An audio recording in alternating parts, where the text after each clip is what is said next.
Have you ever wondered what happened after Adam and Eve were exiled from Eden? The moment those gates slammed shut, their journey, our journey, began. It wasn't a myth, it was a story etched in the dust of history. After leaving the garden, they walked into an unknown wilderness, a cold and dark place, just as our ancestors were torn from the rich soil of Africa, chained and cast westward across the ocean. Both stories begin with sorrow. But what if I told you there's a lost book that connects their exile with our own? Buried in Egypt's tombs, a manuscript was found, breathing the very air of Eden itself. This isn't a tale written by European hands or shaped through Western theology. This is a story steeped in Africa's soil. The book of Adam and Eve, lost for centuries, reveals truths that empire tried to bury. It's not just ancient history, it's our history too. The Ethiopian Church has preserved these sacred texts, untouched by Rome's power, through war and colonization. And now the book rises, not by chance, but by divine purpose. Picture Adam and Eve standing at the gates of Eden, the fragrance of paradise fading behind them.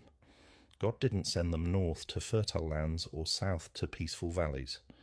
He sent them west, into a desolate cave, the cave of treasures, where they wept.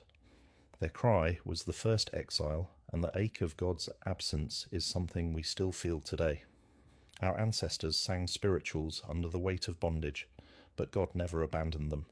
Even in the wilderness, his presence was there guiding them. In that cave, Satan's deception wasn't over. He didn't stop with their fall, he intensified it, his greatest weapon, deception.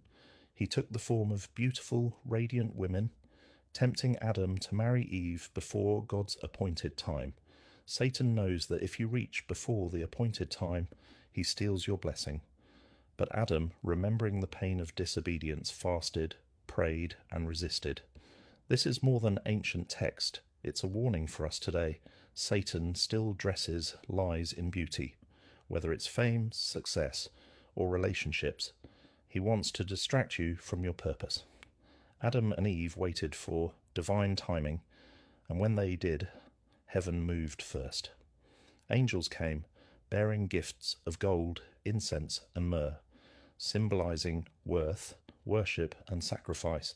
The first marriage was not born of impulse, but of covenant. What about us today? We rush into things, relationships, careers, marriages, looking for quick fixes. We settle for less than God's best. But the book of Adam and Eve reminds us, God's covenant remains unshaken even in exile. So why was this book hidden for so long? Because truth, when held by the right hands, becomes power. This book reveals that you are not a product of conquest or colonialism. You are a descendant of divine intention. This truth didn't start in Rome.